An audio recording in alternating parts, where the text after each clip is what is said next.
hooked up the plumbing and the vent inside the wall, which meant lifting it up, cutting a piece and putting it back in. And then the vent has to be in there also. We've also put in shutoffs back in here and fastened everything. And we found out what this was. It's a sprinkler. So it's working, so I'm not fixing things that ain't broke. But we put the plywood back on, different holes. Of course, it's quiet. You can sit on it. I was bouncing, doing river dance on it to test. Nobody died, and we're talking about a real short shower. So if I was in here, it would. I might do a good nasal wash.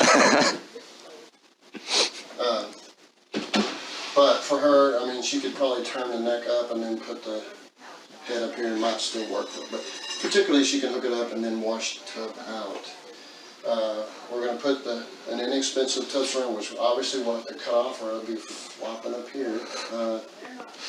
And then we'll put trim around it just to make it look better. And also, we're going to put handrails on the top of that. Probably one right here, here, and then here. So that's where we're at. We started the trim on the outside, and we're going to change the look with beadboard here. That's it. So, see you in a little bit.